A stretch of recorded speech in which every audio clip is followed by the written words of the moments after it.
The Devils are back and dang it.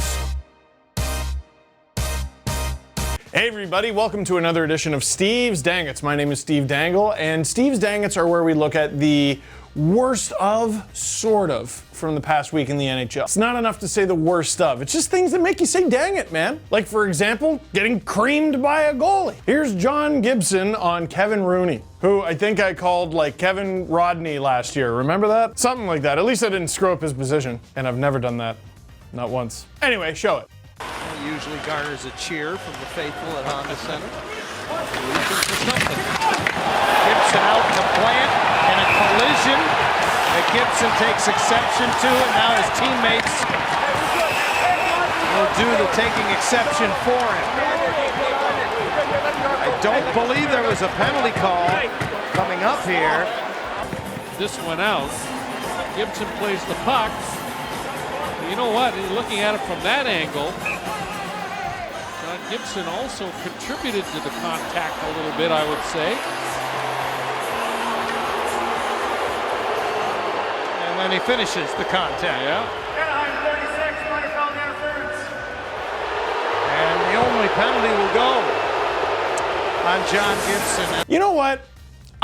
They should have made Gibson sit in the box.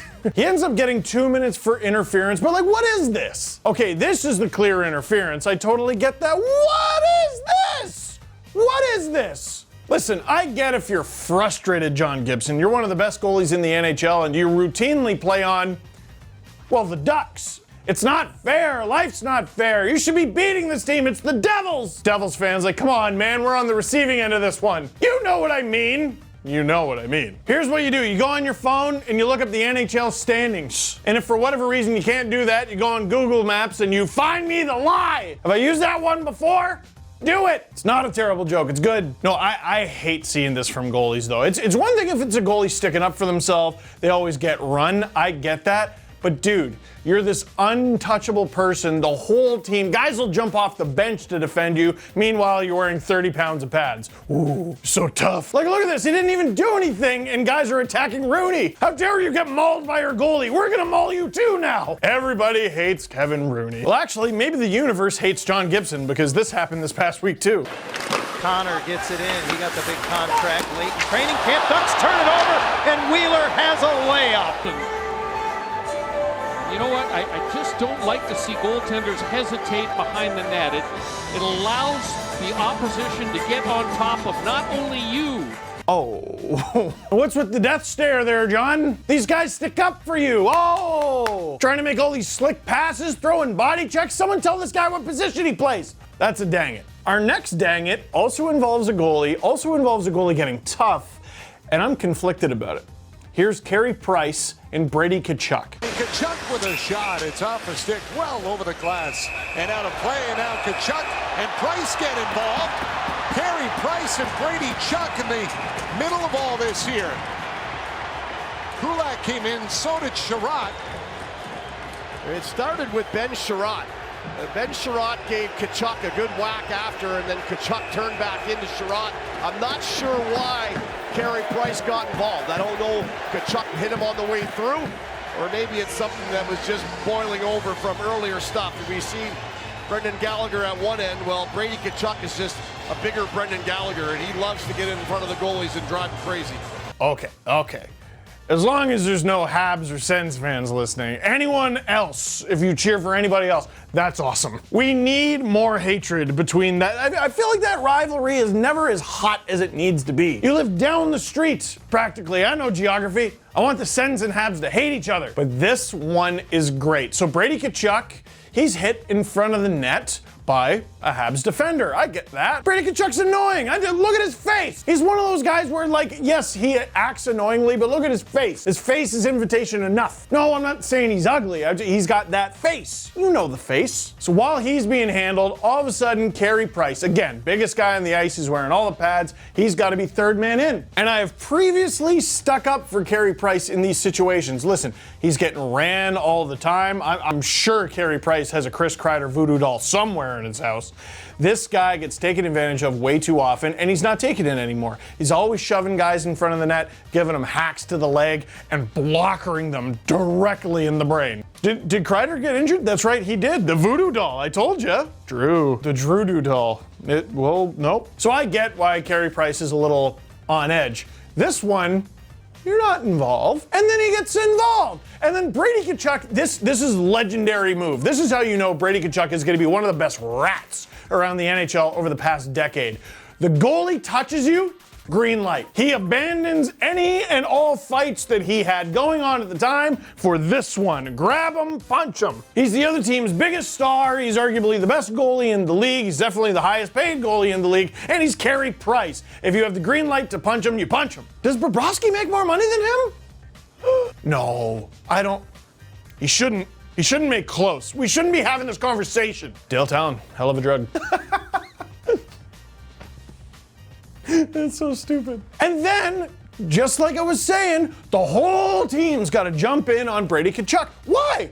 Why? Your goalie started this fight. And then Brady Tkachuk's got to answer for it later in the game. He gets into a fight. Now, I get that. That's just the Montreal Canadiens doing their job. And good. And someone tries to fight your goalie, you fight him. But do you see now how this has expanded? Now I got to stick up for you in this scrum. Now later in the game, I got to risk breaking my hand over this rat's head because you decided to push him. You know you're one of the biggest guys in the team and you're wearing 30 pounds of equipment? You go fight him. Here's one. What if Charlie Lindgren was in net and Carey Price came off the bench as a goon? Who's not watching that? Come on. Don't act like that's weird. We just had a Zamboni driver win an NHL game last week. Let's get nuts. Who's this a dang it for? You know what? Brady Tkachuk got the most punches out of it. I'm gonna go ahead and give it to him. That's a dang it. Our next dang it also involves blows to the head. Unfortunately, this one's with a puck.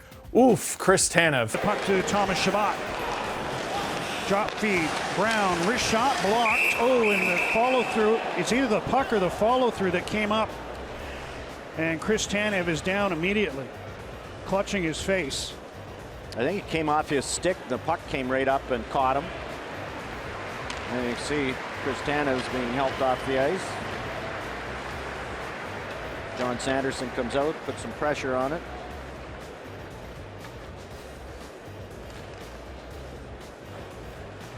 Brown goes to take the shot, and Chris Tanev's got the stick out, brings it across, and it's off the heel of his stick.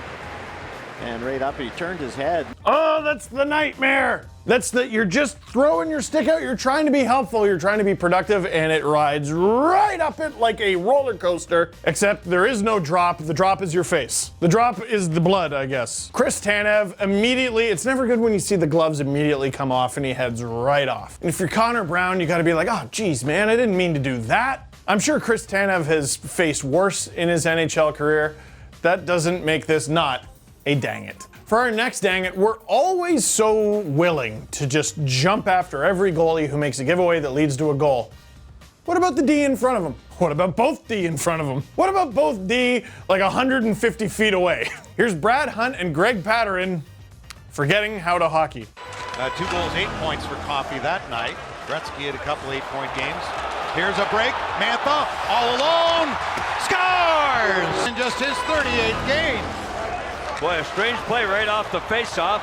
It was an I got it, you take it. Alphonse and Gaston, look at that wrist shot. That's the way to shoot the puck, big boy. The wild miscue back there, and he's gone from his own blue line. Top corner, blocker side, and the Red Wings are back in the ball game. I don't think that's how they drew it up. Can we look it up? Are they both Canadian? After you, after you, after you, after you. And someone take it! And they did. Anthony Mantha takes it right in on Alex Stalock, and even he's like, Jesus, dude, we're the Red Wings. You can't allow that to happen. Don't laugh at him. He's right. Listen, he said it, not me. I don't play for the Red Wings. It's always tough when you have a giveaway like this. I feel like it's even worse off of face-off because, like, didn't you have a plan? Like, it's one thing to have a miscommunication mid-play, but like you're starting still. One of you get it, and you just know they're tailing Mantha the whole way going, please stop it, please stop it, please stop it. We're in dang it's now. Great. Yeah, you are, and I'm sorry for it, but dang it. So what do we got? We got goals, we got hits, we got saves, we got all kinds of giveaways, we got punches to the face, we got pucks to the face. What are we missing? Drew? That's right. He's absolutely right. Tricycle jousting. Sometimes I forget that Vegas is part of the NHL and we get all the great things that come with it. You know, slot machines and higher oxygen count in the hotel room. That one's true, I'm convinced of it. And also tricycle jousting. Take a look at this. We got a Golden Knights fan lining up with a giant golden boxing glove, a Sabres fan. Oh, here we oh! Now I know. You might look at this and go, dude, it's a Golden Knights versus Sabres game. They have a guy in a Sabres jersey. Don't you think this is staged? You know what? I did think it was staged. That would make a lot of sense. It's performance art. It's Vegas. Dude, look at the reaction of the Sabres fan after he gets knocked off the tricycle. Look at it. Oh, he turns around. Dude, he's either an amazing actor or genuinely pissed off. I choose to believe it's the latter on account of that is the funnier option. I do admire the bravery of the Golden Knights fan because, like, sleeveless shirt, first of all, how hot is it in Vegas right now? I'm super jealous. But also, they were ill-equipped to fall off. That was bravery. They knew they were gonna fall off. Bare elbows and all. He was ready to joust like real style, like get off his tricycle and now we're gonna brawl. I'll stab you with my gold boxing glove. Drew's trying to pull a reference from A Knight's Tale and Heath Ledger and both of us are failing. You know jousting? Well, I couldn't say the first one that came to mind. I couldn't say the guy was gonna crush his skull like the mountain. Vegas, you're a giant hat pick. For the Sabres fan in this video, that's a dang it, my friend. So that is it for this one. Thank you very much for watching. Click like if you like this video. Click subscribe if you really liked it. Tell all your friends that Rogers Sportsnet and Rogers Media do not condone tricycle jousting.